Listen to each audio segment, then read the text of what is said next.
Maman Nicole Yefa, moi Pesanza, émission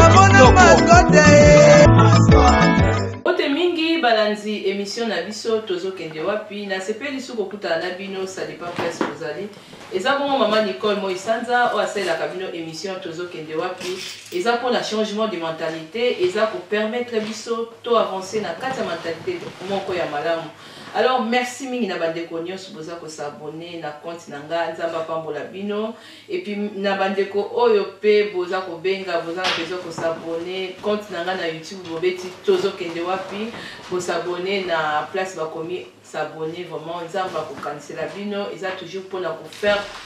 ko avancer musala oyo ekende liboso na ndenge moko ya malamu. Alors lelo vraiment na leki nazo parler sur makambo etali mboka na biso RDC. Alors précisément na likambo o eza koleka na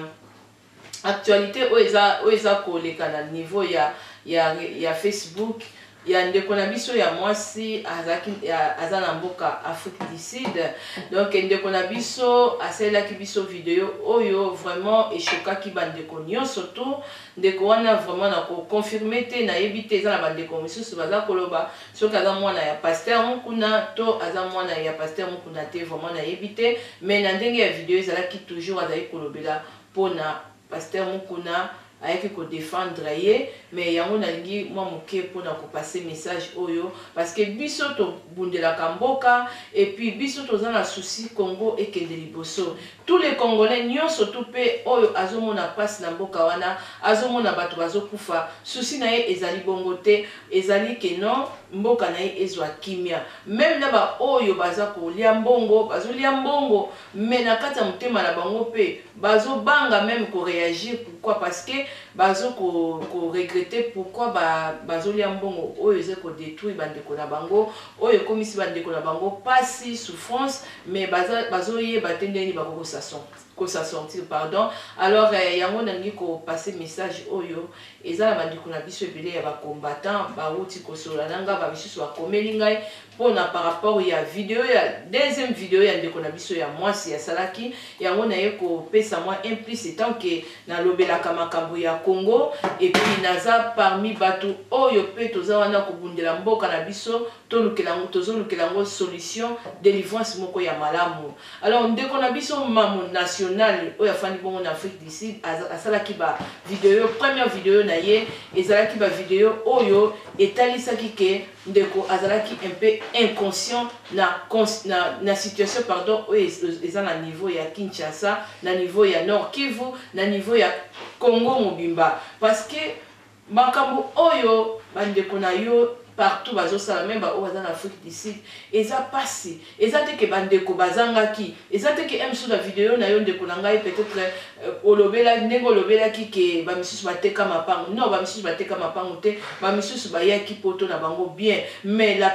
plupart ya bandeko bele oyo baza na kati ya diaspora awa vraiment Western Union ezo tonda mingi eza bandeko oyo pe baza libanda même na place oyo zali ezo sala passé eza esengote komona être humain azokufa na pays oyo ezali riche oyo ye moko azoprofite nango te yango esalaka bandeko ebele pasi nasi bandeko bolandaka nga bolo maman Moisanza mais ndeko asengaki bolimbisi mais pourquoi osali vidéo boyebi pourquoi nasali vidéo oyo te mais naye comprendre ntango bokolanda vidéo oyo parce que nzambe aza nzambe ya ordre ndeko na biso ntango afingi ndeko oyo yo ozalaka na vitesse ya vie oyo yo msusu tango likambo ekweyaka ozalaka na maîtrise de soi te parce que ndeko na biso mwasi amonaki peut-être na ye ko défendre pasteur Mukuna mais azalaki pasteur avant parce que na kati na ye ndenge aza wana soki vraiment atambola na kubanga nzambe ayebi rôle nini oyo azali sentinelle oyo azali mosala na nzambe tango mboka oyo ezali na problème bango bajouaka rôle plus mosala nzambe azali mosala nzambe oyo azolela liboso ya nzambe pona peuple na ye pona nation na ye pona ndenge makile eza kotanga mosala nzambe azawana azateke non ya ko collaborer trop na bato bazotangisa makile ya peuple na non même ba o bazalaki na Bible à cause ya politique ekotaki bango prison tomonaki bongo ba Joseph bakotaki prison ba Jean Baptiste bakotaki prison même Yesu Masia tango ye amoni Hérode azosala plan pour aboma bana mibali. Même Nzamba ayaki kolakisa Joseph Olobi zwa mwana na Marie Bokima parce que Nzamba yebi ke politique oyo ya mokili oyo bayaka kolelela ye ke po atelema po a changer pays wana ezalaka toujours basali na Nzambe. Mais na RDC basali na Nzambe mingi baza corrompu. Na sali na Nzambe mingi bazwi ba pesi Nzambe mukongo batali ba intérêt na bango. Vont même moto oyo yaki ko défendre mukuna. Ye moko pasteur wana yebi ke avant azalaki kosala Nzambe mais siko asala Nzambe na bosolo te. Ndeko nanga ya mwasi makambo mususu na vie faut koyeba kobatela vie na yo. Ntango Nzamba koya koboma lelo mokili na ye okota na ye na lola te okota na ye na lifelo te. Salut eza individuel parce que yo zotala oya yo parce que oya azolona yango ye pa kobuka ezala ba défendaka mutu kati na mabete koya kobima mususu te kolobi ke ate parce que ba misu ba koma o azana droit parce que eza papa na yo oyo zokoma ndeko nanga mutu tanga zotambola na kobanga Nzambe te mutu tanga zosala mabe keba na ba défense na yo keba parce que ndenge eza na kanda na Nzambe ko kitela même yo okozala protéger te peut-être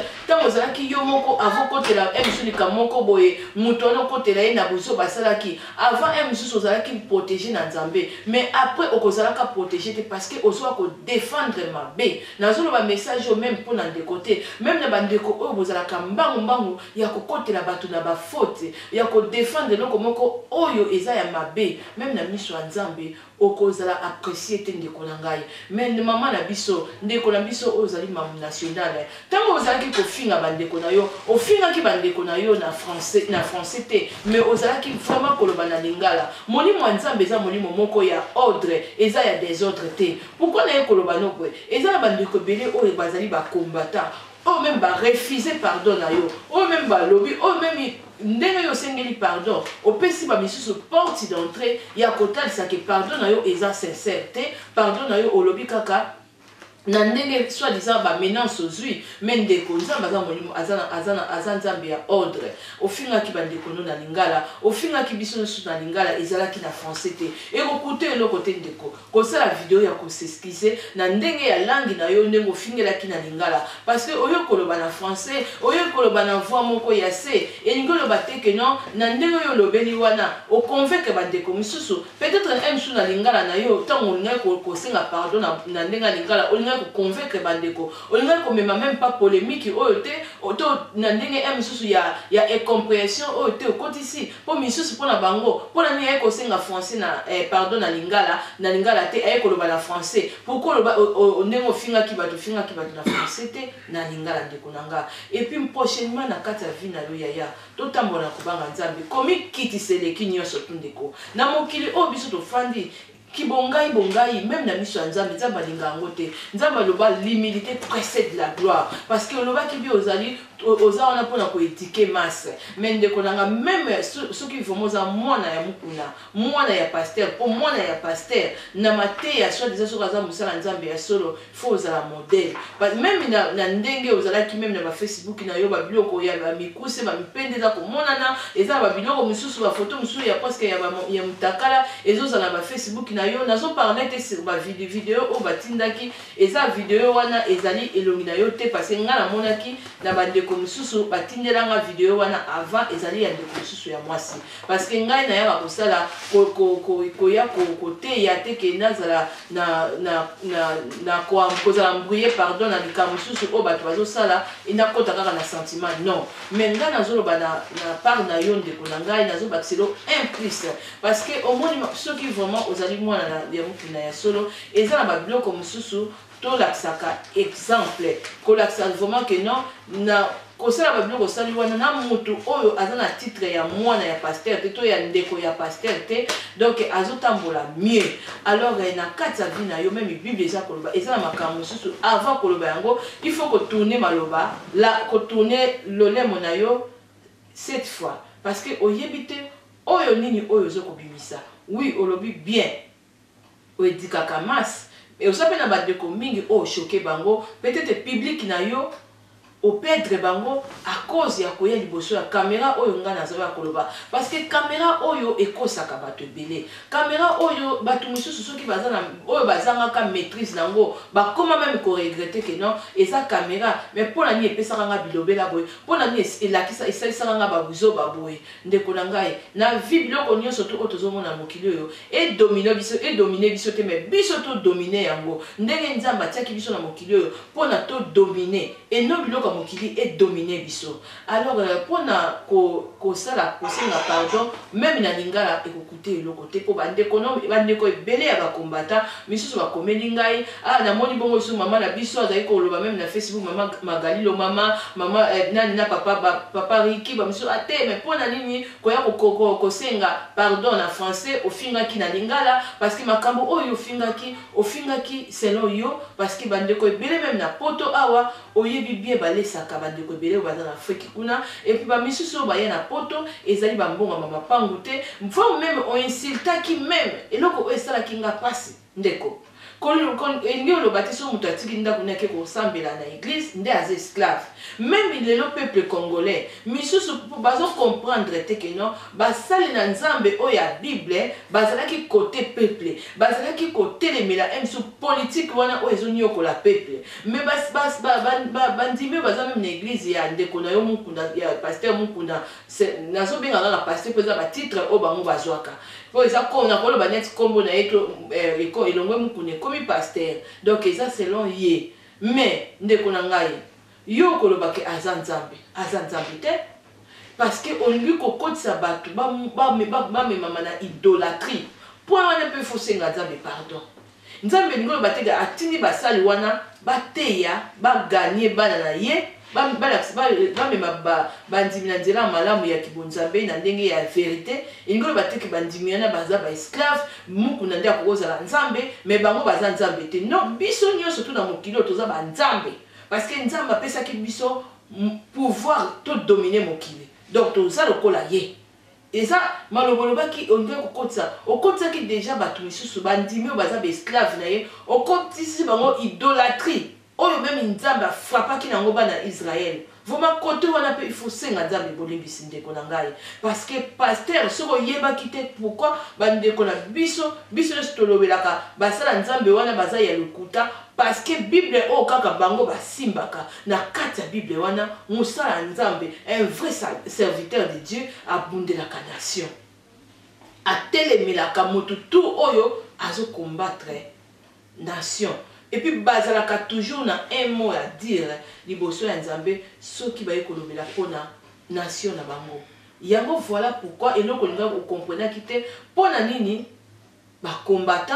ba congolais, bazo takeye, oh ba tumiso yesu bazalaka pona nini kakaye. Peut-être un de kozala qui na ndemo loba ki o memama ki na pardon, o memama ki na émotion à kanda, mais eza kaka yete, mutaza spécial peut-être koleka bandeko wana te.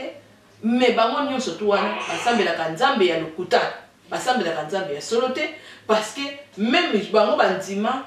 musala ya nzambe alors ceux qui vraiment soi-disant président mususu wana bengi bango parce que ex-président wana bengi bango boloba boye bokanga pourquoi il faut vraiment ce qu'on comprendre pourquoi kaka babengaki bango po baya kopekisa bato ya église babiba pona même ye moko ayebi ke bango baza na pouvoir même na bible basali ya nzambe mutu bazalaki koloba na part nzambe pona peuple puis nzambe azali koyoka comme bango baza ya faux parce que un vrai musala nzambe il faut abunda voire même à koufi pour na honneur que à défendre qui peuple et puis à téléméla qui à lobela qui vérité à téléméla qui lokuta à téléméla qui mafia ba bete masas ba bomaye pour na nzambe na ye pour na vérité na ye mais bango ba préférer que non ba sepelisa mokili oyo et non nzambe yango monike baza pe na fin na bango alors tant yo oza na kati ya malédiction wana te ndeko il faut qu'on soit très attention qu'on défendre ma bé défendre aux alliés bien et non ma paix mais pour la pardon il y a français et il y a français vraiment il y a sous confusion donc polémique na mitu ya bandeko wana kanda lisusu ndeko nanga so moto ayebisi yo te ngai nayebisi yo parce que eza na bandeko ebele oyo tobundelaka mboka oyo baza kolobaki non pardon na bakopardonne yango te donc mutu na mutu aza na ndenge na ye parce que oye lisusu koloba lisusu na français oko kosala video kokute eloko te oyo bango biso bakongole tolobaka misu likambo bandi kosilisa yango oko kosala mpe na lingala bandeko bolimbisanga l'humilité précède la gloire et puis prochainement bandeko na ngai même nga mpe ndeko no nalekaka na caméra mais ezalaka toujours nzambe guide ngai tia maloba kati na ngai vraiment ezalaka miso ya bato te kosa biso et puis caméra oyo ezoloba ebimisa yo gangi te. À quoi sert ya kubimakangi na mokilo au pedre o ezali bokonja likolo to amour ya nzambe ndeko nzambe apambola biso apambola pe bandeko nyonso mokolanda video oyo apesa yo pe molimo ya maîtrise de soi et puis discernement ya esprit ndeni ya kosala mosala na ndenge malamu. Merci beaucoup na bandeko nyonso to obozwaka temps na bino ya kolanda mama Moi Sanza. Alors mingi bobo sana te toza bongo na service traiteur ya mama Ridi ekofo na Switzerland awa na Yverdon azo salela biso musala kitoko soko za na besoin ya ko commander même gâteau ya mariage anniversaire baptême azali vraiment na musala na ye atangeli classe nango aza na diplôme ya pâtisserie vraiment kozala décité et puis soko za na besoin même ya biloko kolia taba ngolo nyonso vraiment lingi vraiment na fête no izala elamba bakitoko donc azali surtout maboke ye moko même aza mongala donc nyonso tout ekozala kitoko goût parce que sina meka biloko ya mama Ridi aza ye moko te aza accompagné na équipe na ye aza pe na mama na biso Julie baza bon na Switzerland na Yverdon même pour na ko déplacer libanda bakoya ko satisfaire fête na yo na ndenge moko ya malamu poto pona feti ebonga et puis batu balia kitoko et puis merci mingi lisusu na bandeko nyonso tu obosutela kanga na bosani bongo te mama Henriette FMI motema ya papa na biso Clément Mavinga bo basali biso résidence libanga ya talo na prix malamu eza bongo na Kinshasa oza na besoin ya kokende kopema même ba prière même vraiment ko passer séjour à malamu pour sana te ko contacter mama Henriette motema ya papa Clément Mavinga donc baza bongo na Switzerland na Yverdon na Neuchâtel pardon et puis na bosani bongo te salon na biso 2000 awa na kati ya Switzerland na B salon ya mama na biso Sœur Anne Marie aza pe na restaurant na ye café les 3 Suisses awa na B donc mama na biso asali salon wana pour la biso ba africain alors salon wana apesi vraiment opportunité na bandeko baza na talent na bango bandeko oyo bayebi musala net bomona ki ba misu bomona na Facebook na papa Camille azokata suki salon wana eza vide mutu na mutu ko équipier place na ye misu oza na ba tête na yo oza na 3 mitu 4 mitu aux huit mbongo misu 1000 euros misu 1000 dollars yo na ye boko yo kana o ezali loyer soki alobi pesanga 200 euros soki gagner 1000 euros eza ya yo olongoli 200 euros na yo pesi soki poza na bandeko na yo baza libanda yo za na Suisse ozolanda annonce oyo alors contacter nga mama Moi Sanza ndeko na yo akoya akozwa mbongo na ye ezali façon aussi ya ko aider ndeko na yo à vivre na ndenge moko ya malamu nasi bandeko bele bomona ki to filma ki salon 2000 eza bomo na Switzerland awa précisément na commune ya B et puis bandeko misusu ba papa boza na bana bino yo mpoza bezo ko kata suki papa Camille ongala aza motema mama Moi Sanza le grand cameraman aza wana pona ko sepelisa mutu na yo ezala kitoko okende feti malamu même na semaine ozala mutu propre alors merci mingi lisusu na bandeko oyo bozaka pour ko soutenir mama Moi Sanza na bosa bongo te petite sœur à moto Rachel IFA Switzerland Rachel Asma merci beaucoup na ba soutien na yo toujours et na bosa te famille IFA maman Flore Rosa de Switzerland na montrer na bosa ni ote ba mbote na place ozali motema papa na biso Patrick Tadoul et puis na bosa ni lisusu Robert Bong notre artiste donc bambote na yo tozozela toujours single na yo donc tozozela na motema kofungwa ma papa na biso les grands combattants papa na biso Star Kamiti Masia Pedro donc merci beaucoup na nzembo sela ki biso ya en tout cas soki vraiment ba congolais ba kufi mingi na Kinshasa na Congo mobimba eza bongo ye moko ayebani vraiment tozokama kaka musala mabe aza kosala na niveau ya Congo RDC. Merci Nanzembo Kitoko. Et puis, et ça qui bon maman Nicole Moïsanza, Tokuta na bino vraiment prochainement. Merci na ba combattant surtout au boza ko bondela mboka na bino malamu. Na merci beaucoup na musala malamu kana na maman Liliane Ipondo père na musala za kosala et puis ekende toujours liboso. Alors merci que mingi lisusu na ba maman au boza na groupe na biso ya WhatsApp sunga ndeko na yo. To continue toujours na kosunga manandenge moko ya malamu. Et puis merci beaucoup na papa Serge combattant na biso. Merci beaucoup na ya Guy les Verbes pesa mambote na maman na Fabrice. Alors tokutani prochainement. Bye.